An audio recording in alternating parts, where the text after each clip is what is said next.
A la primera meitat, el Badalona va gaudir de múltiples ocasions. Ignasi, al minut 5, va connectar una rematada que va sortir fora. I el mateix Ignasi ho va tornar a provar una mica més tard sense fortuna. El Mallorca B va inquietar la porteria de Marcos en aquesta acció a pilota aturada. Però Ignasi continuava buscant el gol. El davanter menorquí estava molt inspirat i va protagonitzar aquesta jugada que no va acabar en gol per ben poc. Ferrón també ho va provar en una altra rematada que va marxar fora.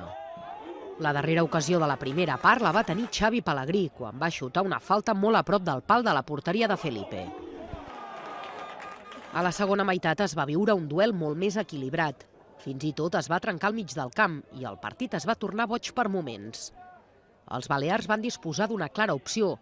Després d'una jugada molt llarga, Sastre va fer aquesta rematada al pal que hagués avançat el seu equip.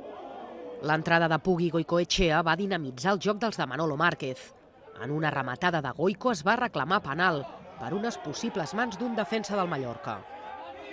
I va ser el davanter basc qui va donar la victòria al seu equip, aprofitant una centrada des de l'esquerra, amb un cop de cap inapel·lable, que va entrar enganxat al pal.